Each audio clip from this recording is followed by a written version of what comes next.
This is J-Dog Jonn Karsseboom. You are watching the Garden Corner Show.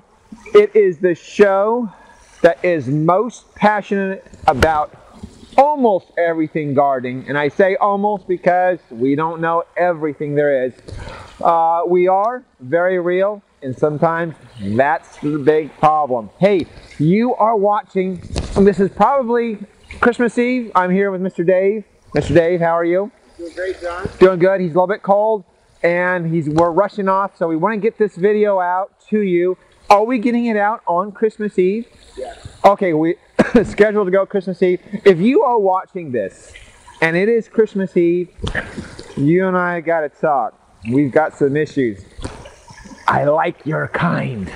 Anyway, hey, Christmas Eve, we're going into 2010. I just wanted to show you really quick looking back on 2009, like everybody in the world is going to do, because it's a moment that you stop and say, hey, what's going on with my life? We're going to look back on 2009. I'm going to say the most underutilized, unknown, unappreciated plant of the year. We're going to go over 3 of those. And then we'll look in 2010, on the beginning of the new year, on some new exciting stuff too. So that's what my goal and dream is for this coming year. But let's go over the 3 plants that I think are the most underutilized, unused, unknown, unappreciated ones. And they really can do a lot of great things. So first one, this is a golden spreader Caucasian fir. It's Abies Normandiana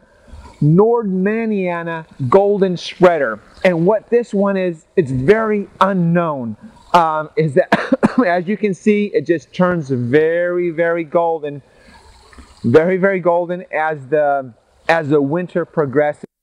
So I don't know if you can see it against the background, but boy, if you had green and things that are leafless, this one really will shine. Another neat thing about this is that it's a great container plant. It stays very small. In 10 years, it might be the largest it'll ever get would be about 6 feet tall. We can certainly pluck and prune, but it's very, very slow growing. So very easy care. Boy, excuse me.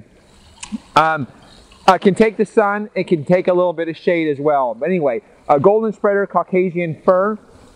One of the great underutilized, unknown plants of 2009.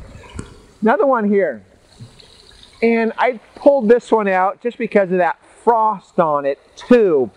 And why it's underutilized or unknown is generally in the fall, it loses all of its needles. It's actually a needled plant. And this is a weeping larch. This is a Larix Kemphri pendula. And it has it has needles on it. And the neat thing about this one is that in the springtime, it has a fresh new batch of striking, I want to say limey green or silvery limey green needles. Very, very fresh. It says spring like crazy. But then in the winter time, you just can appreciate this form. So great as a container plant too, and also a focal point in the landscape. So this is a weeping larch tree. And then another one of my favorites, this is number 3. This is a Hellebore, Hellebore. I don't care how you want to pronounce the thing. This one's called Jacob. There's lots of different types of Hellebores. The neat thing about this one is that it's a tough as nails plant. And as you can see, what we did, us here, because we're so weird and so eclectic and so... My favorite bumper sticker, I was driving down the road. My favorite bumper sticker was, normal people worry me. So anyway, this is a Hellebore. This one's called Jacob. What we did for us is, instead of using a poinsettia, you know how your poinsettias are dripping and dropping all these leaves. By the way, if you have poinsettias, just give it sips of water. you are able to throw those out after the season as well. Don't worry about it. There's no guilt. But it's a neat project too if you want to carry it over and color it up next year too. We can go over that if you email me that. It's a little bit of a process though. Hellebores, this one's called Jacob. Jacob's a really neat one because it's a bright white flower. It blooms naturally in the garden in the Pacific Northwest right now through the winter. So it'll go January, February, March. I've had these bloom, believe it or not, in the month of June of all time. So a huge, long time to bloom. Only because physically these blooms are really, really tough.